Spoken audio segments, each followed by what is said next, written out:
BJP की JDU को लेकर चिंता यह भी हो सकती है कि अब तक जो महिला वोट दिलाने में नीतीश कुमार अगुवाई करते रहे हैं, वहां अब जेडीयू से ज्यादा वोट बीजेपी पाने लगी है।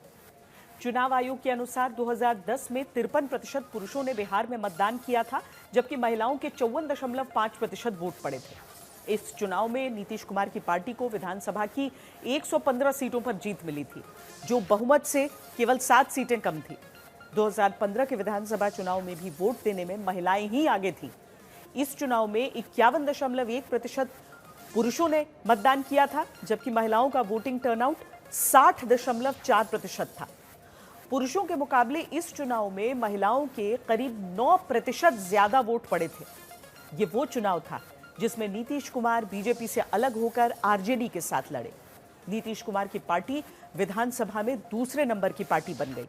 उसे 71 सीटों पर जीत मिली। 2020 के चुनाव में पुरुषों के 54.6% वोट पड़े, जबकि 59.7% महिलाओं ने इस चुनाव में मतदान किया था। इस चुनाव में नीतीश कुमार की पार्टी तीसरे नंबर पर पहुंच गई। उसे केवल विधानसभा की 43 सीटों पर जीत मिली थी। एनडीए में जेडीयू का प्रदर्शन सबसे खराब था। नीतीश कुमार की पार्टी ने 2020 में 22 महिलाओं को टिकट दिया था, जिनमें से केवल 6 महिलाएं चुनाव जीतकर सदन पहुंची। बीजेपी ने इस चुनाव में 13 महिलाओं को मैदान में उतारा था और उसे 8 सीटों पर जीत मिल गई। इसीलिए सवाल आया कि क्या बिहार में सत्ता को साधने में अहम रहने वाला महिला वोट अब जेडीयू से कम हुआ है और तब बीजेपी इस वोट को मजबूती से पकड़े रहना चाहती है? और क्या इसीलिए प्रधानमंत्री की मां के अपमान के मुद्दे पर जमीन तक अब विपक्ष का विरोध की रणनीति तैयार है, जिसका पहला परीक्षण कल होगा, जब सुबह 7 बजे से 12 बजे तक बिहार बंद एनडीए ने बुलाया है।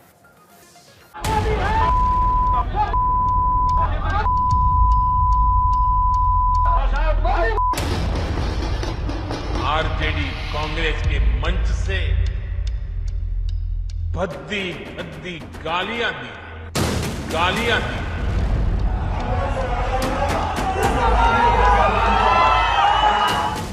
मेरी उस मां को, जिसका राजनीति से कोई लेना देना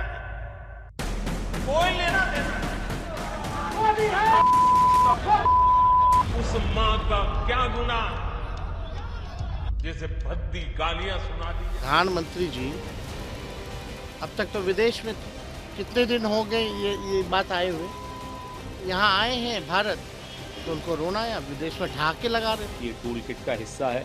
इस टूल किट में अगला चरण है कि प्रधानमंत्री बिहार में जाकर रोएंगे और कहेंगे, ओ देखो मुझे गाली दे। सोनिया